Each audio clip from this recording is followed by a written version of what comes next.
তো সকলকে জানাই শুভ পৌষকালী পুজো এবং বকুল অমাবস্যার অনেক অনেক শুভেচ্ছা। তো প্রথমেই বাড়িতে বড় মার পুজো দিয়ে নিয়েছি। এখানে মাকে ৫১টা জবার মালা এবং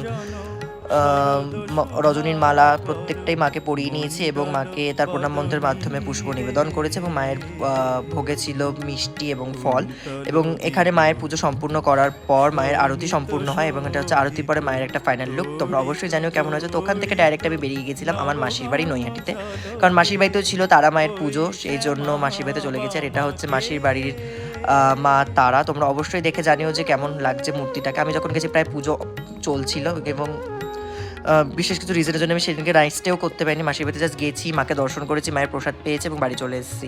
তো এরপর ডাইরেক্ট চলে যাব প্রসাদে। কী কী মেনু ছিল মায়ের ভোগে সেগুলি আমি তোমাদের সাথে শেয়ার করছি। তো প্রথমেই ছিল ভুনা খিচুড়ি, তার সাথে ছিল ছ্যাঁচড়া এবং তার সাথে ছিল হচ্ছে আলুর দম এবং প্রত্যেকটা টেস্ট ও মাই গড দারুণ ছিল এবং শেষ পাতে ছিল চাটনি পায়েস।